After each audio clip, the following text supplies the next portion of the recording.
I'm Amber Mitchell, 34, and I never thought my own brother would empty our family savings account of $45,000. The money I'd saved for years as a single mom to give my son Noah a stable home, gone overnight. When Kyle disappeared, I was devastated, but my quiet 12-year-old boy surprised me with skills I never knew he had. Trusting family was my biggest mistake, but underestimating my son was his. Before I continue my story, let me know where you're watching from in the comments below, hit that like button, and subscribe to hear how a middle schooler outsmarted a grown man who thought he'd gotten away clean. Portland has never been an easy city to afford as a single parent.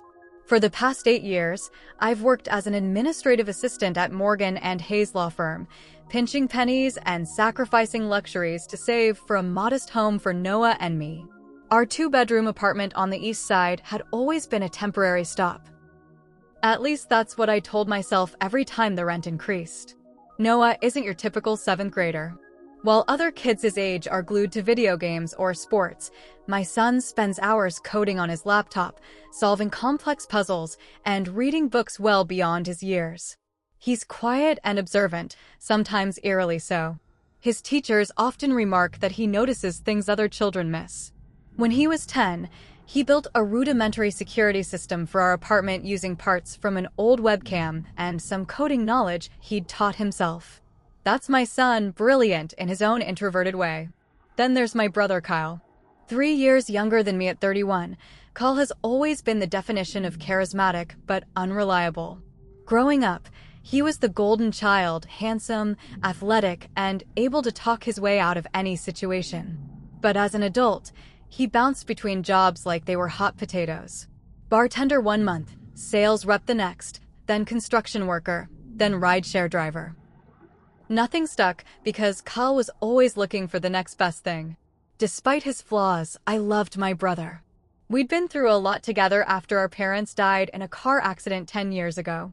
He was the only close family I had left. And for Noah's sake, I wanted to maintain that connection. Kids need family, I reasoned. 8 months ago, Kyle called me late on a Tuesday night. His voice sounded different, more mature, more grounded. He'd gotten a job as a financial advisor at a reputable company downtown. He'd been sober for 3 months after quietly struggling with alcohol for years. He was seeing a therapist. He was changing his life. I was genuinely proud of him. 3 weeks later, when he broke up with his girlfriend Jessica and needed a place to stay temporarily, I offered our spare room. Noah was hesitant. He'd always been slightly wary of his uncle's larger-than-life personality, but I assured him it would only be for a few months until Kyle found his own place. He's family, Noah, I explained as we prepared the spare room. Sometimes people need a second chance. I know, Mom, he replied quietly, arranging the pillows on the bed. I just hope he doesn't mess things up this time. I should have listened to my son's instincts. The first few weeks with Kyle were an adjustment. He left dirty dishes in the sink and came home late sometimes. But he paid rent on time, bought groceries occasionally, and even started taking Noah to school some mornings when I had early meetings. By month 3, he was cooking dinner once a week and had become a seemingly permanent fixture in our little family unit. You know what, Amber? Kyle said one evening as we sat on the balcony after Noah had gone to bed. I never thought I'd say this, but I think I'm finally getting my life together. I smiled, sipping my tea. It looks that way. I'm really proud of you.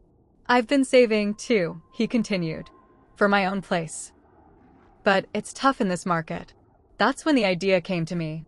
What if we combined our savings for a while? I've been putting away for a down payment for years. Together, we might be able to afford something sooner. You could rent a room from us until you're ready to move on. His eyes lit up. Are you serious? That would be incredible. The next day, we opened a joint savings account. I transferred my $45,000, every penny I'd saved over 8 years, into it. Kyle added $12,000 of his own. We set a goal. By the end of the year, we'd have enough for a down payment on a modest house in a decent school district. That evening, Noah found me looking at real estate listings online. Are we really going to buy a house with Uncle Kyle? He asked, his brow furrowed. Just until he finds his own place, I explained. It'll help us get into a house faster. Noah sat beside me, staring at the laptop screen. Do you really trust him with all your money, Mom? I closed the laptop and turned to face my son. Kyle has changed, Noah. People can change. And he's family. Noah nodded slowly, but the concern never left his eyes.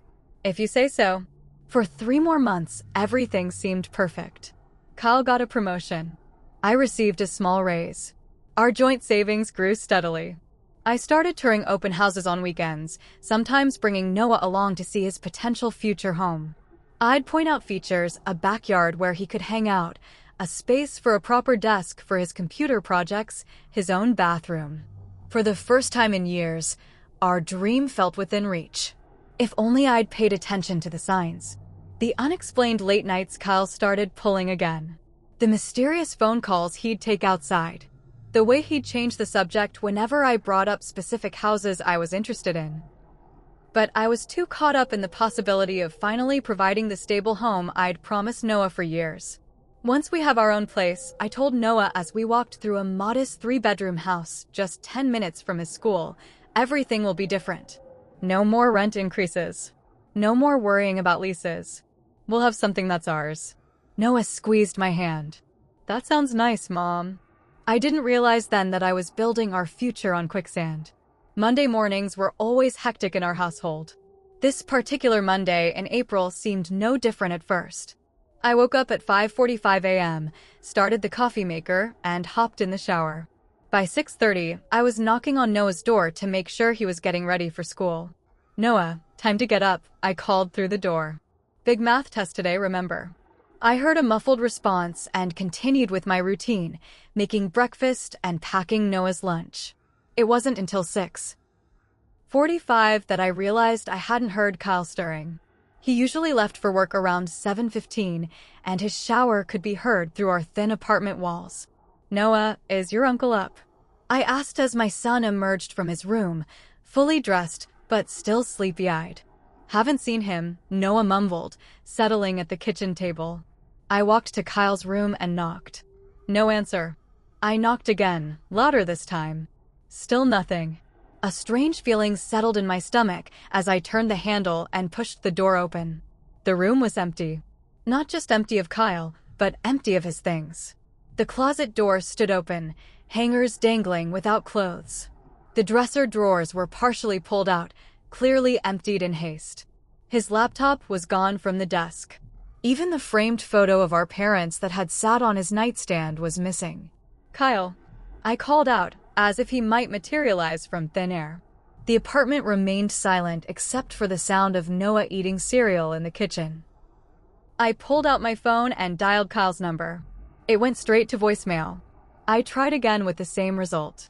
My heart began to race as I returned to the kitchen. Noah, finish getting ready. We need to leave a little early today. Why? What's wrong? Noah looked up, immediately sensing my distress. Your uncle isn't here. His things are gone. I tried to keep my voice steady. Noah put down his spoon slowly. All of them. Yes. I grabbed my purse and pulled out my phone again. I need to check something. With trembling fingers, I opened my banking app. I held my breath as I entered my password and navigated to the joint savings account. Balance, $0. The room seemed to tilt sideways. I gripped the edge of the counter to steady myself. Mom? Noah's voice sounded far away. He took it, I whispered, staring at the screen. He took all of it. The money? Noah asked, his voice small. I nodded, unable to speak. $45,000. 8 years of careful saving. Gone. The next few hours passed in a blur. I called in sick to work for the first time in years. I drove Noah to school after assuring him I would figure things out. Then I spent the morning making frantic calls. I called Kyle's workplace only to discover he'd quit his job 2 weeks ago. I called mutual friends no one had seen or heard from him. I called Jessica, his ex-girlfriend, who seemed genuinely shocked at what he'd done. I'm so sorry, Amber, she said, her voice tight with anger. I wish I could say I'm surprised, but this is why we broke up. He was always secretive about money. I caught him using my credit card once. By noon, I was sitting across from Officer Daniels at the Portland Police Department, filing a report. His expression remained professionally neutral as I explained the situation, though I detected a hint of pity in his eyes. "And you willingly added him to your savings account?" he asked, looking up from his computer. "Yes, he's my brother. I trusted him." The words tasted bitter in my mouth. Officer Daniels sighed. "Ms. Mitchell, I understand you're upset, and rightfully so. But legally speaking, this is complicated. When you create a joint account, both parties have equal legal access to the funds." "He stole from me," I insisted, my voice breaking. "In the eyes of the law, it's difficult to classify this as theft when you authorized him as a joint account holder. Banks consider that implied consent for either party to withdraw funds." He leaned forward. "That said, we can certainly take this report and investigate. But I want to be honest with you. These situations are often treated as civil matters rather than criminal ones." I left the police station feeling hollow. The betrayal cut deeper than the financial loss. Kyle wasn't just some stranger who had scammed me. He was my little brother. He had sat at our dinner table for 6 months. He had helped Noah with homework. He had looked me in the eye and talked about our future in the house we would buy together. When I picked Noah up from school that afternoon, I tried to put on a brave face. But children, especially observant ones like my son, can see right through adult pretenses. "Did you find Uncle Kyle?" he asked as soon as he got in the car. "No, honey. Not yet."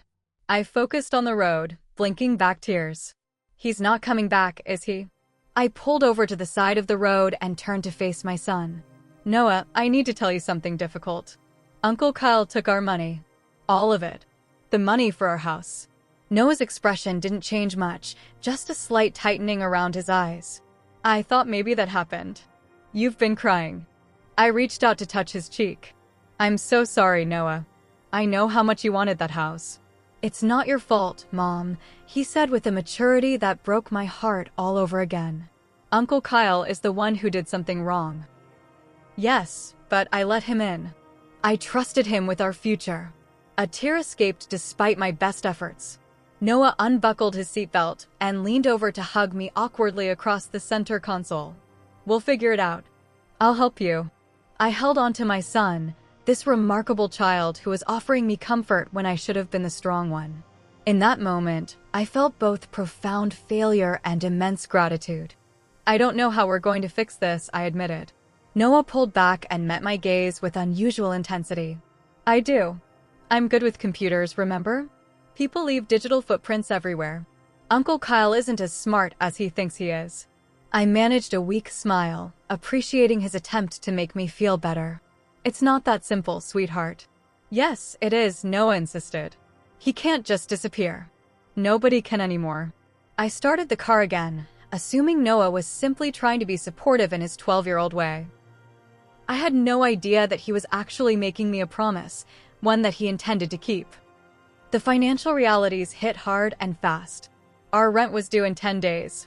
The car payment would process automatically from my checking account at the end of the week.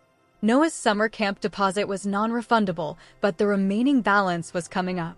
These were all expenses I had comfortably managed before, but that was when I had my emergency fund to fall back on.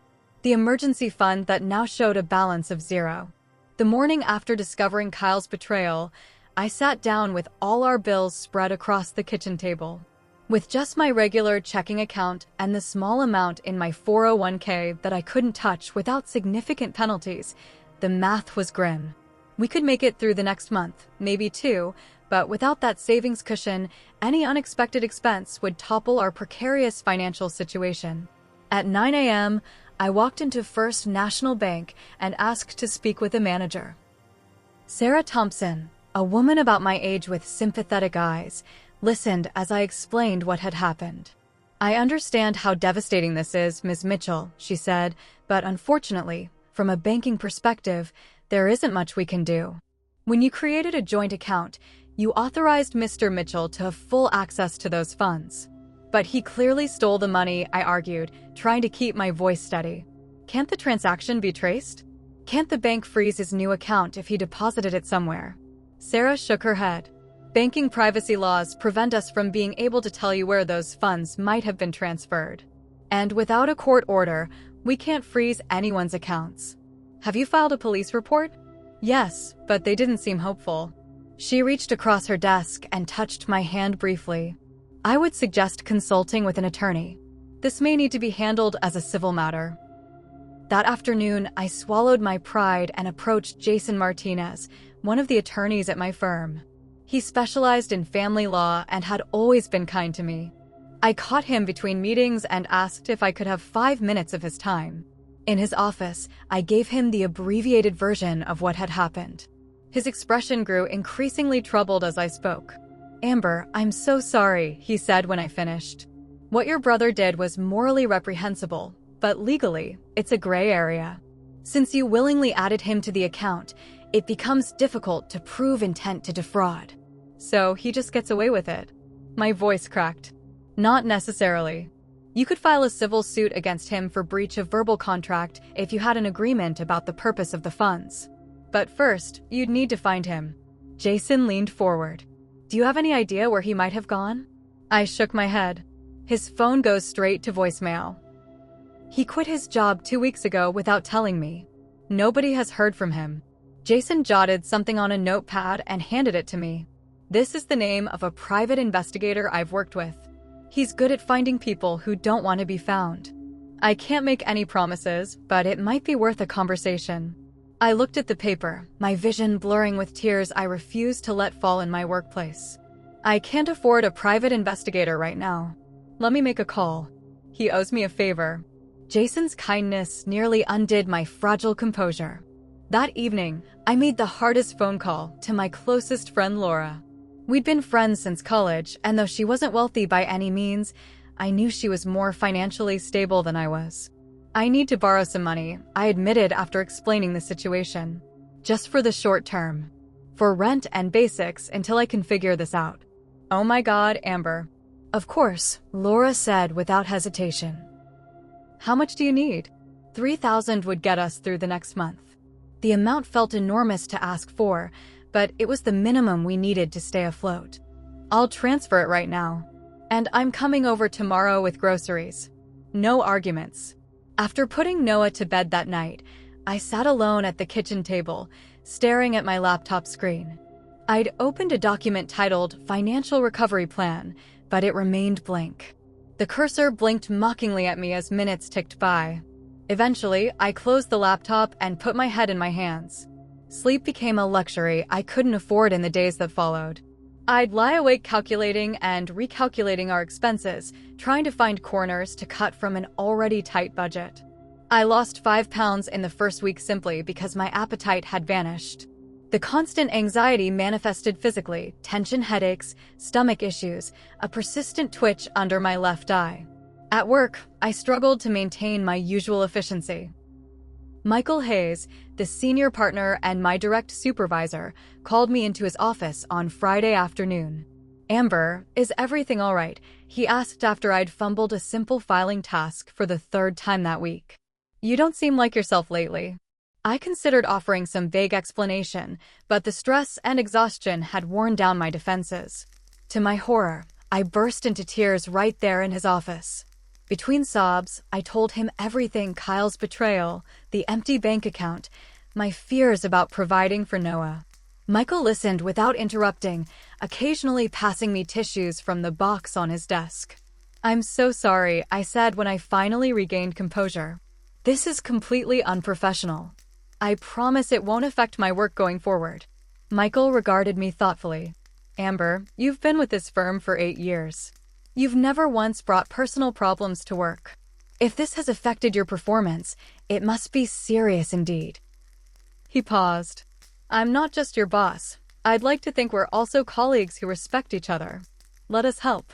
By the following Monday, the partners had approved an advance on my salary and a small raise that had apparently been in discussion before this crisis. It wasn't enough to replace what Kyle had taken, but it was enough to breathe. Meanwhile, Noah had become increasingly withdrawn. He spent most evenings in his room with his laptop. When I asked what he was working on, he'd simply say homework or a project. His teacher, Mrs. Wilson, called me midweek. "I wanted to check in about Noah," she said. "He seems distracted in class, and he fell asleep during math yesterday. Is everything okay at home?" I gave her a sanitized version of our situation, emphasizing that we were working through it. I see, she replied. That explains a lot. He's been researching some unusual topics during computer lab. The technology teacher mentioned he was looking up information about banking systems and digital tracking. Something cold settled in my stomach. What exactly was he researching? I'm not entirely sure. Mr. Patel just mentioned it in passing. He said Noah told him it was for a creative writing project about a detective story. That night, I knocked on Noah's door after dinner. He was hunched over his laptop, his face illuminated by the blue light of the screen. He quickly minimized whatever he was working on when I entered.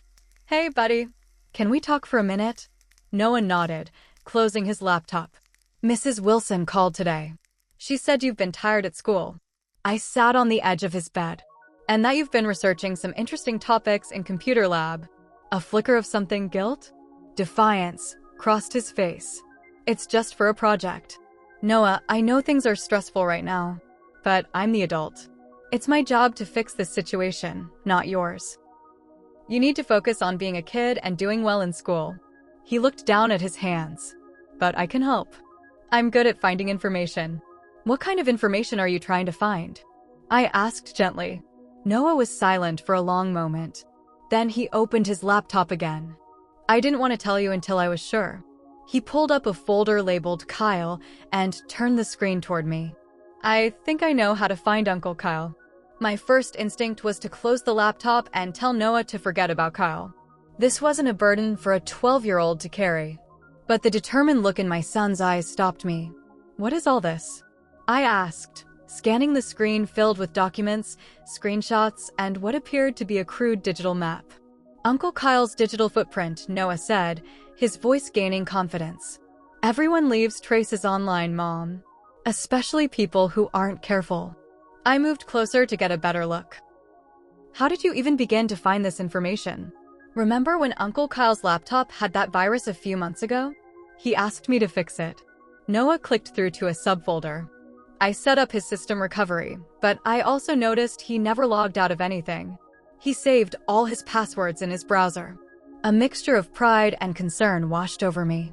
Noah, accessing someone's accounts without permission isn't exactly. I didn't hack anything, he interrupted. His old laptop is still here. He left it when he took his new one. All his information was still saved on it. I just looked at what was already there. I wasn't entirely convinced of the ethics, but my curiosity overrode my concerns. And what did you find? Noah pulled up an email confirmation. This came 3 weeks ago. It's a lease application approval for an apartment in Seattle. He used his real name, but a different email address I found in his browser history. My heart began to race. Seattle? That's only 3 hours away. And look at this. Noah opened another file, showing credit card transactions. He's been using his card in the Belltown neighborhood consistently for the past week. Coffee shops, restaurants, grocery stores. How did you access his credit card statements? I asked, now genuinely concerned about my son's methods. I didn't have to. He set up email notifications for purchases, and all those emails were still syncing to his old laptop. Noah continued clicking through his evidence. And he's been active on LinkedIn with a slightly different profile. Kyle Mitchell is now Kyle M. Bennett, using Mom's maiden name. He's listed himself as a financial consultant with a company I can't find any real information about. I think he made it up. I sat back, stunned by both the information and my son's resourcefulness. Noah, this is... I don't even know what to say. There's more. Noah pulled up a banking website. He opened a new account at Pacific Northwest Bank. I can't see the balance, but I can see that it exists because the welcome email came through on his old laptop. How long have you been doing this research? I asked. Since the day we found out. Noah looked at me, his expression serious beyond his years. I knew the police wouldn't do much. Adults think kids don't understand, but I watch true crime shows too. I know how things work. I reached out and closed the laptop gently. I'm impressed by your skills, Noah. Truly. But I'm also worried about you spending so much time on this. And some of what you're doing might be legally questionable. I didn't break into anything, Mom. I just observed. That's not illegal. He had clearly thought this through. And I did it because I hate seeing you so sad. You've been crying at night. I can hear you. The realization that my son had been aware of my private moments of breakdown hit me hard. I had tried so hard to be strong for him. What do you think we should do with this information? I asked, deciding to treat him as a partner rather than a child who needed protection. We go to Seattle, he said without hesitation. We confront Uncle Kyle and get our money back. It's not that simple. He could deny everything. He could run again when he sees us. He won't. Noah reopened his laptop and showed me one last piece of evidence. I found his new phone number in an account verification text, and I've been tracking his routine through his food delivery apps. He orders dinner every night between 6:30 and 7 o'clock. He doesn't go out much on weeknights. We can catch him at his apartment. I stared at my son, this child who had apparently developed detective skills while I wasn't looking. Part of me was disturbed by how deeply he had dug into Kyle's digital life. Another part, the desperate part that needed that money back, was impressed and grateful. Even if we find him, there's no guarantee he still has the money or that he'll give it back, I reasoned. We have leverage, Noah insisted. I've documented everything. How he quit his job but pretended to go to work. How he researched untraceable money transfers and living off the grid on his browser. If he's trying to start a new life with a fake company in Seattle, he won't want his past catching up with him. I took a deep breath.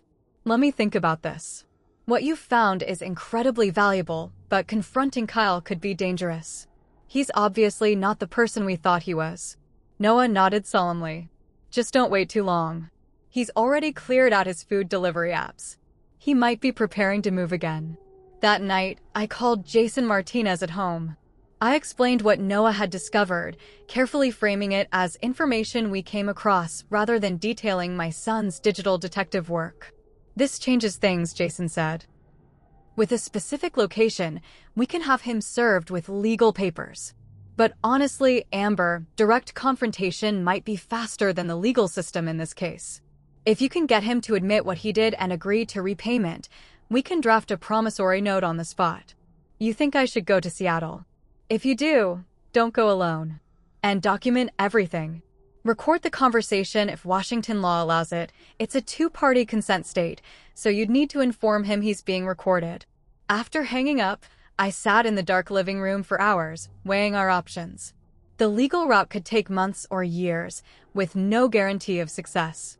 Direct confrontation carried its own risks, but it might be our only chance at a quick resolution. By morning, I had made my decision. I requested Friday off work and told Noah we would be taking a trip to Seattle. Really? His face lit up.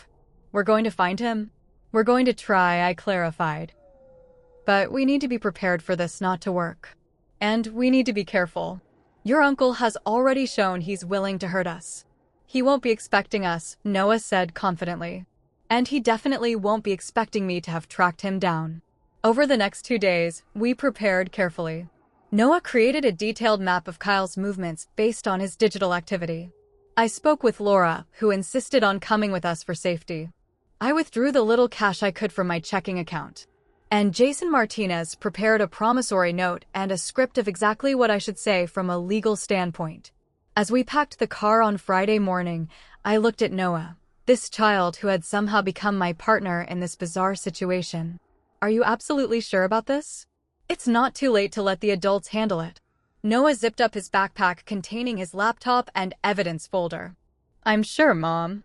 Uncle Kyle thought he could just walk away from what he did to us. He needs to learn he was wrong. With those words, we began the 3-hour drive to Seattle, following a trail of digital breadcrumbs left by a man who thought he had disappeared.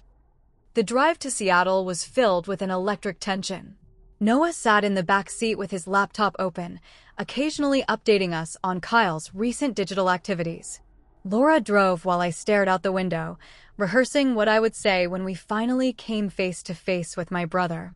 He ordered coffee at the same place again this morning, Noah reported about an hour into our journey. Corner Brew on Bell Street. It's 2 blocks from his apartment. How can you possibly know that? Laura asked, glancing in the rearview mirror. His rewards app updated, Noah replied matter-of-factly. 5 more points added at 7:42 a.m. Laura shot me a look that said, "Your kid is either a genius or terrifying. Maybe both." The landscape changed from Portland's urban sprawl to Washington's evergreen-lined highways. Under different circumstances, this might have been a pleasant road trip. Instead, every mile marker brought us closer to a confrontation I was simultaneously dreading and impatient to have. What if he's not there? I asked, voicing one of my many concerns. His location services are still active on his weather app, Noah responded. He's in Seattle. What if he doesn't have the money anymore? The bank welcome email came with account notifications. There was a large deposit the day after he left.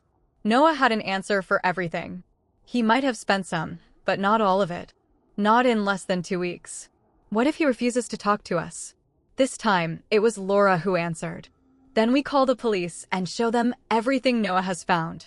They might have dismissed you before, but with an actual location and evidence of premeditation, they'll have to take it more seriously. We arrived in Seattle just after noon, stopping for a quick lunch at a drive-thru before heading to the address Noah had identified as Kyle's new residence. It was a modern apartment building in Belltown, sleek, anonymous, and undoubtedly expensive. The kind of place someone might choose if they suddenly came into a substantial sum of money. He lives on the 4th floor, Noah said, consulting his notes. Apartment 412. How do we get in? Laura asked, eyeing the secure entrance with its intercom system. We wait, I decided. Noah, what time does he usually come home from, whatever he's pretending to do all day? Based on his food delivery patterns, between 5:30 and 6 p.m. That gave us about 5 hours to wait. We found a coffee shop across the street with a clear view of the building's entrance. Laura and I ordered drinks while Noah set up his laptop at a window table. This is surreal, Laura commented, stirring her latte. I feel like we're in a stakeout scene from a movie. Except in movies, the bad guys usually have guns, not my child's college fund, I replied grimly. The hours crawled by. Noah alternated between monitoring his digital tracking and playing games on his phone. Laura made business calls, stepping outside occasionally to maintain privacy.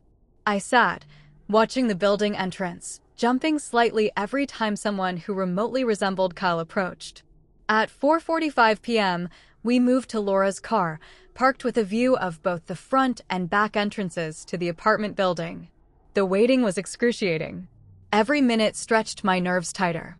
There, Noah suddenly exclaimed from the back seat at 5:37 p.m. I followed his pointing finger and felt my heart leap into my throat. It was Kyle, but not quite the Kyle I remembered. His usually short brown hair was now bleached blonde and styled differently. He wore sunglasses and clothes I didn't recognize. More expensive looking than his usual attire.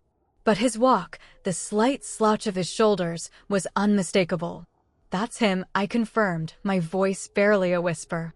We watched as he entered the building, shopping bag in hand. Now what? Laura asked. I took a deep breath. Now we confront him.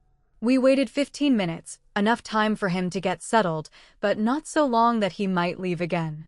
Then, with Noah's backpack of evidence and my heart pounding in my ears, we approached the building. A resident was exiting as we arrived, and Laura smoothly caught the door before it closed, allowing us entrance without having to use the intercom. We took the elevator to the 4th floor in silence. Noah's hand found mine, and I squeezed it reassuringly. Apartment 412 was at the end of the hallway. I stood before the door, momentarily frozen. Mom? Noah whispered. Are you okay? I nodded, swallowed hard, and knocked. There was movement inside, footsteps approaching. Then silence, as if someone was looking through the peephole. I stared directly at where I imagined Kyle's I would be. The door swung open, and there he was. Kyle's expression transformed from casual curiosity to shock to panic in the span of seconds. Amber, he stammered, instinctively trying to close the door again. Laura was faster, wedging her foot in the doorway. I don't think so, asshole. Kyle's eyes darted between us, then landed on Noah. Something like shame flickered across his features before hardening into defiance. What are you doing here? He demanded. How did you find me? Are you going to invite us in? I asked coldly, or would you prefer to have this conversation in the hallway where all your new neighbors can hear about how you stole $45,000 from your sister and 12-year-old nephew? His face paled. After a moment's hesitation, he stepped back, allowing us entry. The apartment was sparsely furnished, but with high-end pieces, a leather sofa, a glass dining table, a large flat-screen TV still with the protective film on it. The shopping bag he'd carried and contained a designer jacket with the tags still attached. My money was clearly being put to use. "You've been busy," I commented, gesturing around the apartment. "Amber, this isn't what it looks like," Kyle began, running a hand through his newly blonde hair. "Really? Because it looks like you emptied our joint savings account and disappeared without a word. It looks like you're living it up in Seattle while Noah and I struggle to pay rent." "I can explain." "Save it," I interrupted. "We know everything, Kyle. We know you quit your job 2 weeks before you left. We know you researched how to disappear and transfer money without being traced. We know you've created a fake consulting business and changed your name to Kyle Bennett." His eyes widened. "How could you possibly know all that?" Noah stepped forward, opening his backpack. "I tracked your digital footprint, Uncle Kyle." He pulled out his laptop. "Every website you visited, every app you used, every email you received." Kyle stared at his nephew in disbelief. That's not possible. You're just a kid." "A kid who was smart enough to look at the laptop you left behind," Noah replied, his voice steady. "The one where you stayed logged into everything and saved all your passwords. You went through my computer." Kyle's shock was turning to anger. "That's invasion of privacy." Laura laughed without humor. "That's rich coming from the guy who stole his sister's life savings." "I was going to pay you back," Kyle insisted, turning to me. "It's just, I got into some trouble. Gambling debts. They were threatening me. So your solution was to steal from us." I couldn't keep the hurt from my voice. "You lived in our home for 6 months, Kyle. You sat at our dinner table. You helped Noah with his homework. And all that time, you were planning to take everything from us." "It wasn't like that," he protested weakly. "It was a moment of desperation. I was scared. So were we," I shot back. "When we discovered all our money was gone. When I had to borrow from friends to pay rent. When I had to explain to Noah why we couldn't buy the house I promised him." Kyle sank onto the sofa, head in his hands. "I'm sorry. I really am. But the money, most of it's gone. I had debts to pay." Noah had been quietly setting up his laptop. Now he turned the screen toward Kyle. "That's not true. You deposited $43,000 into your new account at Pacific Northwest Bank 12 days ago. There have been withdrawals, but the current balance is still over $32,000. Kyle's head snapped up. "How the hell do you?" "Your account confirmation emails," Noah explained calmly. "They were still syncing to your old laptop. Every transaction gets an alert." A new voice entered the conversation. "Kyle? What's going on? Who are these people?" We all turned to see a woman standing in the hallway leading to what I presumed was the bedroom. She was pretty, in her late 20s, looking confused and concerned.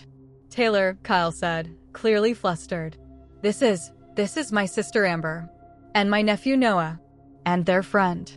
"You never mentioned a sister," Taylor said, stepping further into the room. "Or a nephew." "He never mentions a lot of things," I replied. "Like the fact that he stole $45,000 from us before moving here." Taylor's face drained of color. "What?" "Kyle, is that true?" "It's complicated," he muttered. "No, it's not," Noah interjected, pulling up more files on his laptop. "It's actually very simple. He planned it for weeks. Look." He turned the screen toward Taylor, showing the browser history he had recovered. Searches for how to disappear, untraceable money transfers, starting over with new identity. Taylor backed away from Kyle as if he had suddenly become dangerous. "I've only known you for 2 weeks," she said quietly. "Who are you, really?" "Taylor, please," Kyle stood, reaching for her. "I can explain everything. I think I've heard enough." She grabbed her purse from a side table. "I'll be staying with my sister tonight. Don't call me." After Taylor left, the apartment fell into a heavy silence. Kyle stood in the middle of the room, looking deflated and cornered. Here's what's going to happen, I finally said, my voice surprisingly steady. You're going to transfer the remaining money back to me. Today. Now. And you're going to sign a legally binding agreement to pay back the rest. And if I refuse? A flash of the old Kyle. The manipulator, the charmer who thought he could talk his way out of anything. Noah clicked something on his laptop, and a recording began to play. Kyle's voice from moments ago. I was going to pay you back. I got into some trouble. Gambling debts. It was a moment of desperation. Washington is a two-party consent state for recordings, Kyle said smugly. That's not admissible. We're not in court, I replied. But this recording, along with all the evidence Noah has collected about your premeditated theft, would make a compelling case for the police. And your new employer. And anyone else you're trying to reinvent yourself with. You're bluffing. Noah pulled out his phone and pressed another button. A small red light illuminated on what I now realized was a hidden camera in his jacket zipper. I'm not bluffing, Uncle Kyle, he said quietly. I'm live streaming this entire conversation to a private cloud server. If anything happens to us, or if you don't cooperate, it all goes public. To the police, to your new girlfriend, to everyone. I looked at my son in astonishment. This level of preparation hadn't been part of our discussions. Kyle stared at Noah for a long moment, then laughed, a hollow, defeated sound. Outsmarted by my 12-year-old nephew. That's a new low, even for me. He walked to the dining table where his laptop sat, opened it, and began typing. I'll transfer what's left. But I really don't have the full amount anymore. Then you'll pay back the difference over time, I said, pulling out the promissory note Jason had prepared. With interest. As Kyle made the transfer and signed the legal document, I felt no triumph, only a profound sadness. This was my brother, my only close blood relative besides Noah. And our relationship was now reduced to this, a financial transaction, a legal obligation, the aftermath of a betrayal. Is this what you wanted? Kyle asked as he handed back the signed document. To humiliate me? To destroy my fresh start? No, I answered honestly. What I wanted was a brother I could trust. What I wanted was the family Noah deserves. What I wanted was the house we were saving for together. But you took all of that away, not me. Kyle had no response to that. As we prepared to leave, Noah paused at the door. I looked up to you, Uncle Kyle, he said, his voice small for the first time since we'd arrived. I thought you were cool. Kyle couldn't meet his nephew's eyes. I'm sorry, Noah. I really am. Sorry doesn't fix what you broke, Noah replied, with a wisdom beyond his years. Then he turned and walked out the door. I followed my son, leaving Kyle alone in his half-furnished apartment with his regrets and $32,000 less than he had when the day began. The 3-hour drive back to Portland was emotionally exhausting. Noah fell asleep in the back seat almost immediately, the adrenaline crash hitting him hard. Laura drove while I stared at my phone, watching in disbelief as the bank notification confirmed the transfer of $32,179.46 into my account.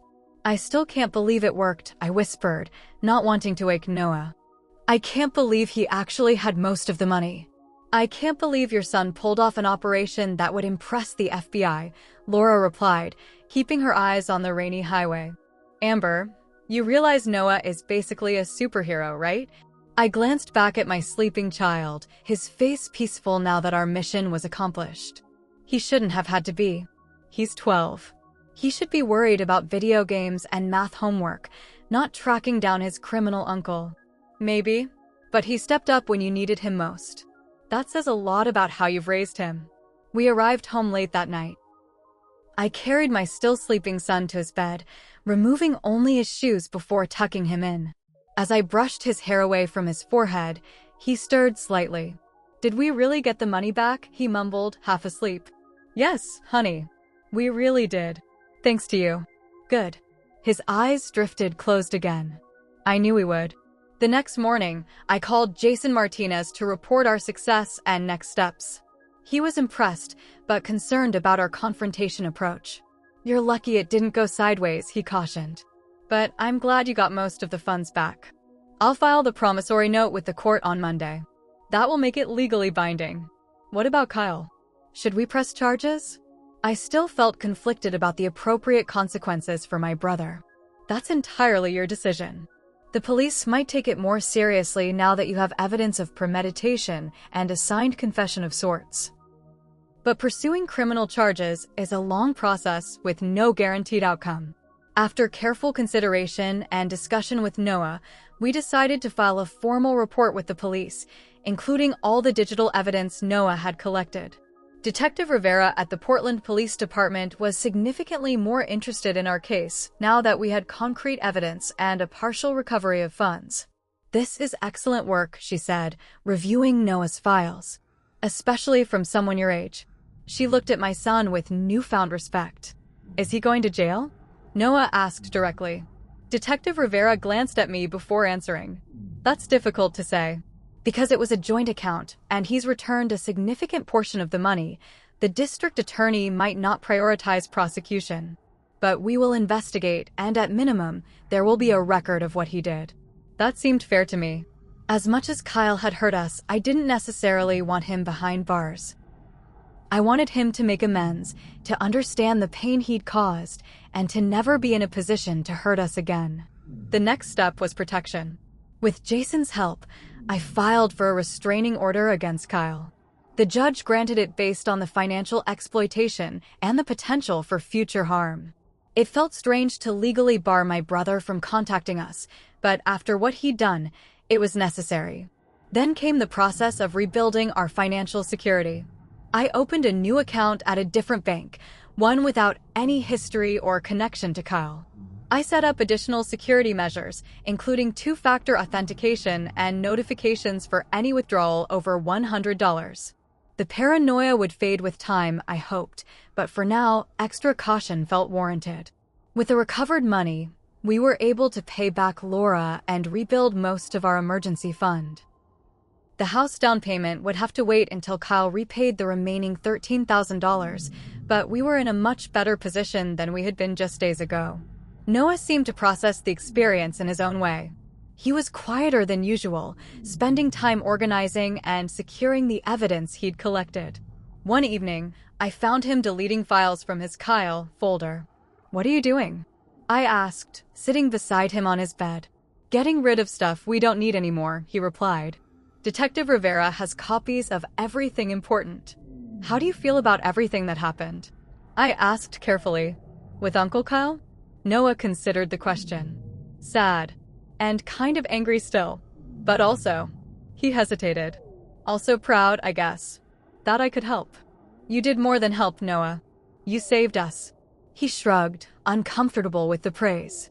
"I just used what I knew about computers. Uncle Kyle wasn't very careful. It was more than that. You were brave and resourceful and determined." I put my arm around his shoulders. "But I want you to know, it's okay to feel sad about Uncle Kyle. He was family. Do you think he'll ever change?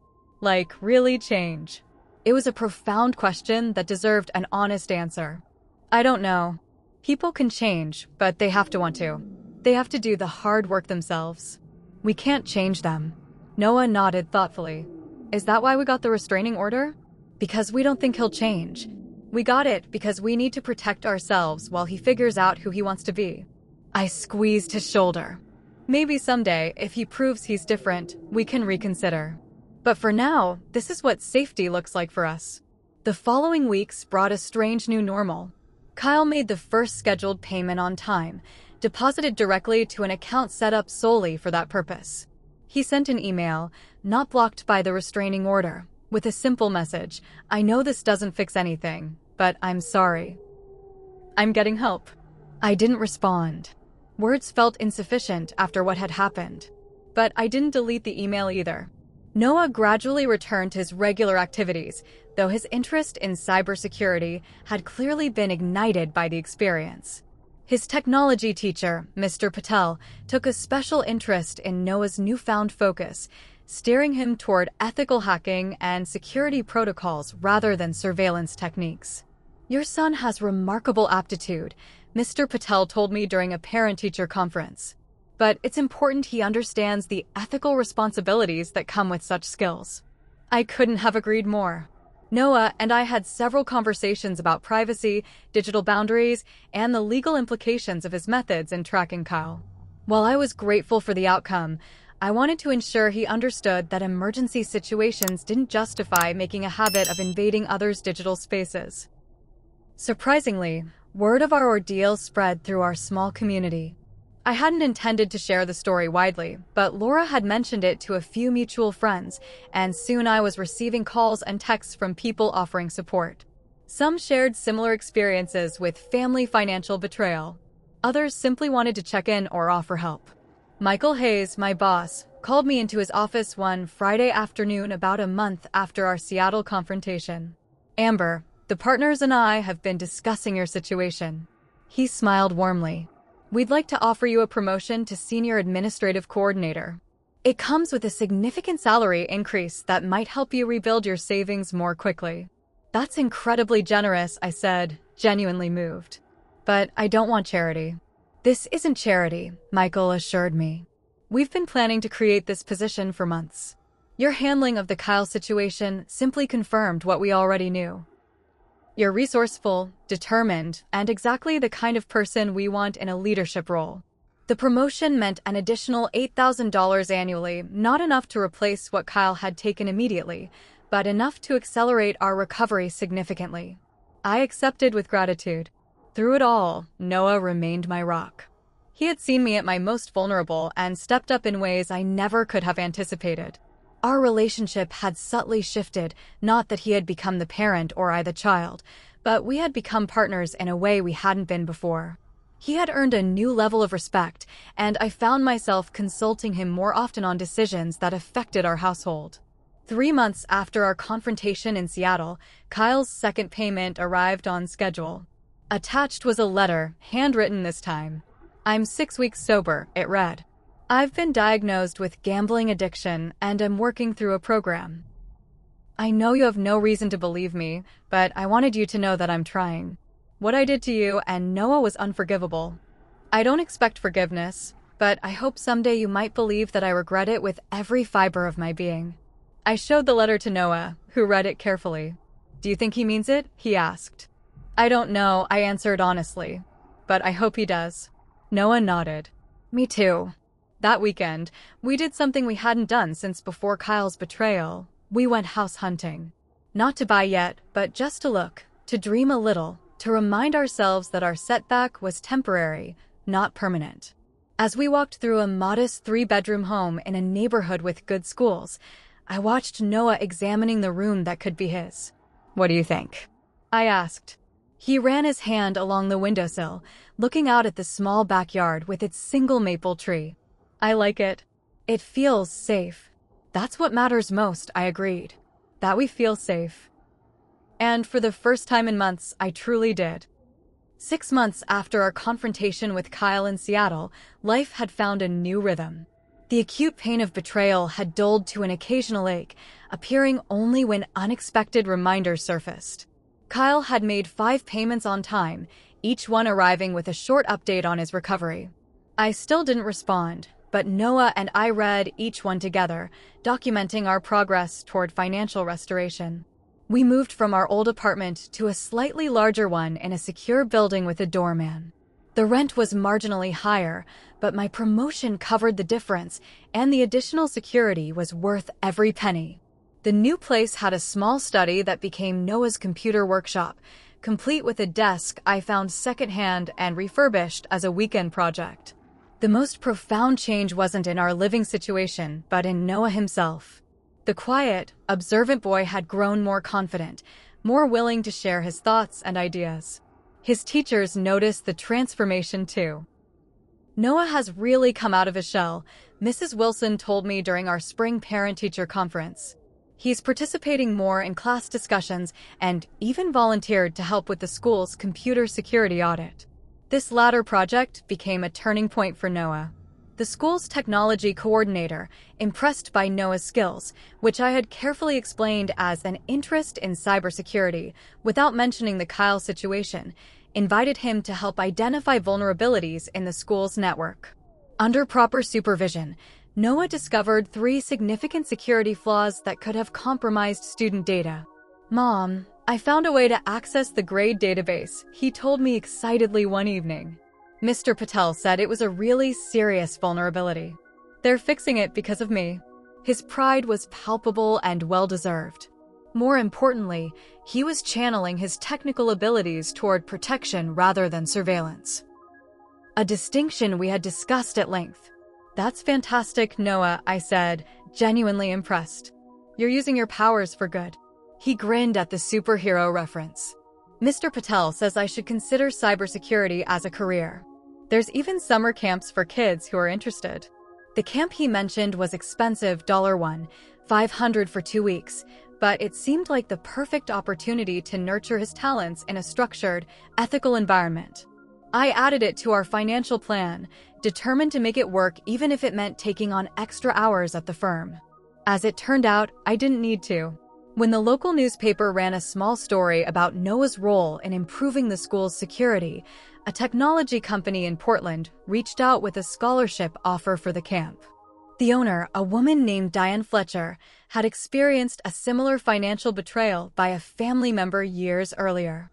"I was lucky enough to have resources to recover," Diane told me over coffee. Not everyone is.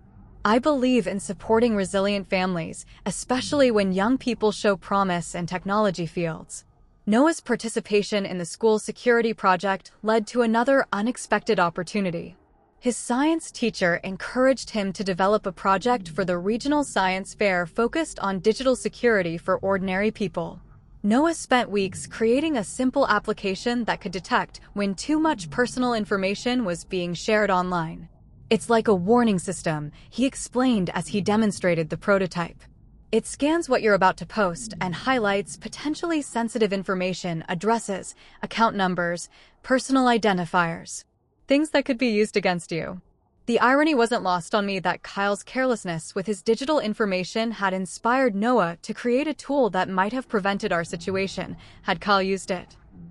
The project won first place in the junior division, earning Noah recognition and a $500 scholarship bond. The science fair victory brought another change to our lives: community recognition. People I barely knew would approach me at the grocery store or coffee shop. "You're Noah Mitchell's mom, right?" What he did was incredible. Most assumed the science fair project was the extent of his accomplishment, unaware of the real-world investigation that had inspired it. Noah and I had agreed to keep the details of Kyle's betrayal and our recovery of the money private, sharing the full story only with a few trusted friends and family members.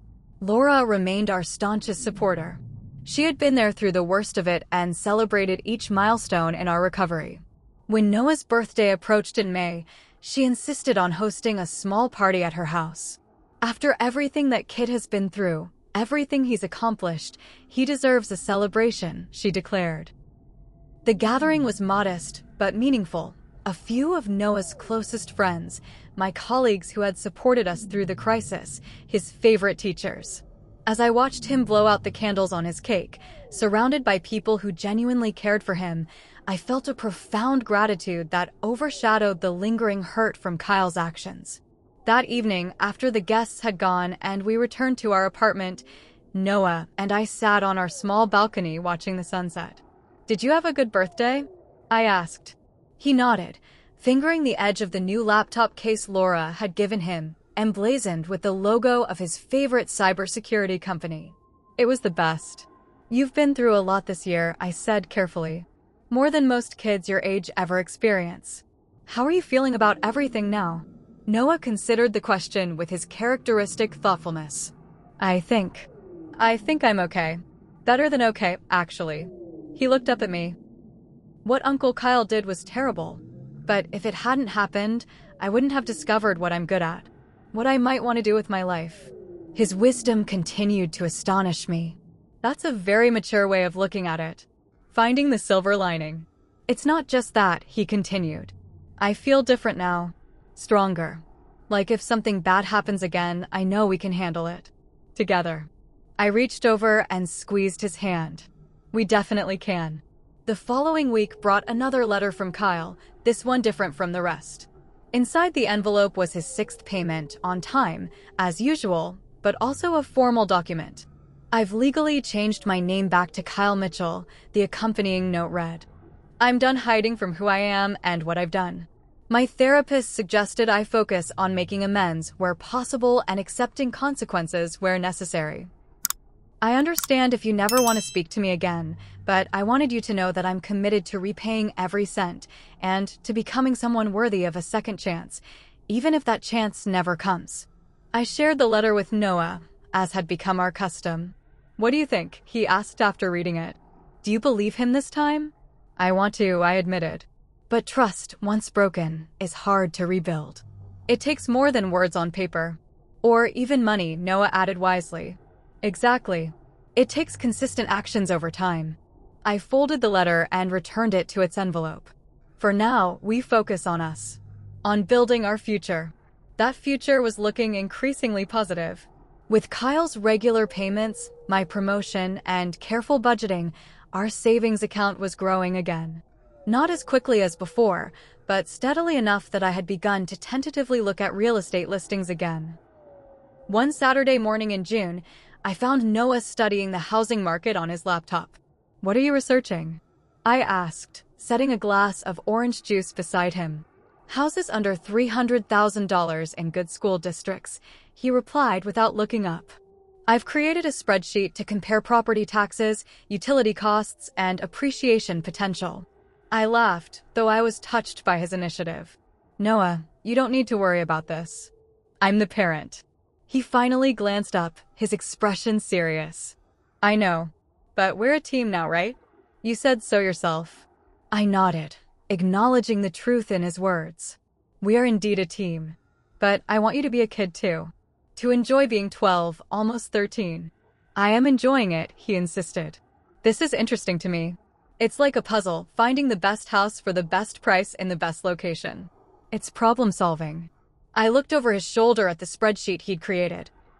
Remarkably sophisticated, with color coding and automatic calculations. My son, the analytical mind. The protector. The problem solver. All right then, partner, I said, pulling up a chair beside him. Show me what you've found. That weekend, we visited 3 properties Noah had identified as promising.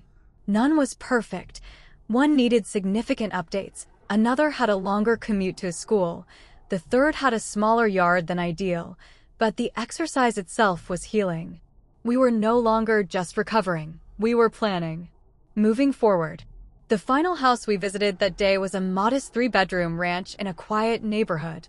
As we walked through the slightly outdated kitchen, I noticed Noah running his hand along the counter, his expression contemplative. What are you thinking about? I asked. Uncle Kyle, he admitted. I was wondering if he'll ever see where we end up living. The question caught me off guard. Would you want him to? Noah shrugged. I don't know. Sometimes I'm still really angry at him. But sometimes, I remember the good stuff too. Like when he taught me to throw a curveball. Or helped me with my science project last year. People are complicated, I said gently. Even the ones who hurt us can have good in them. Do you think someday we might talk to him again? Not now, he added quickly. But maybe, eventually? I considered the question carefully, wanting to be honest without closing doors that Noah might someday want to open. I think that's a decision we can make together, when and if the time feels right. For now, I think the distance is healthy for everyone. It gives us space to heal and Kyle space to work on himself, if he's really committed to that. Noah nodded, satisfied with the answer.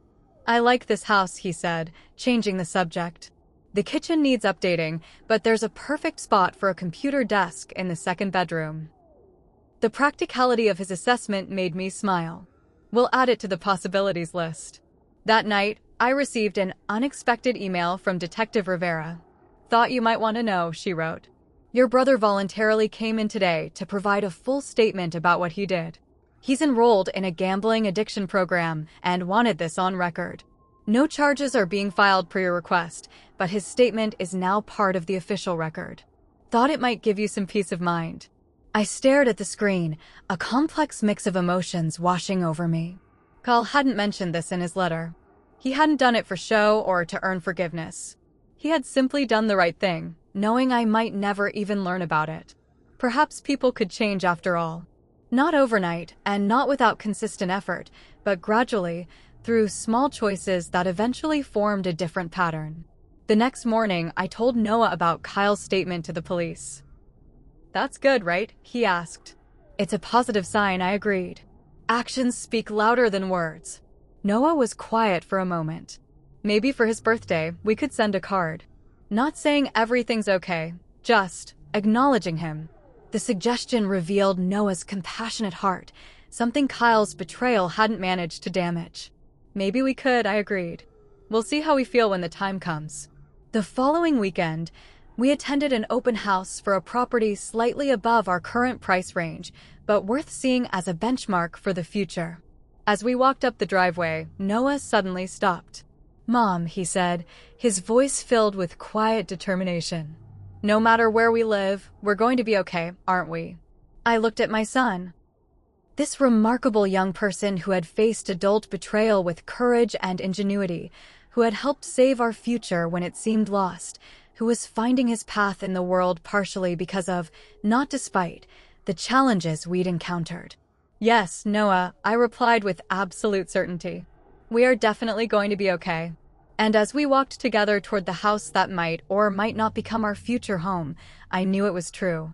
Our foundation wasn't built of bricks or bank accounts. It was built on resilience, mutual trust, and the knowledge that together, we could overcome whatever life threw our way. Have you ever had to deal with a betrayal from someone you trusted completely?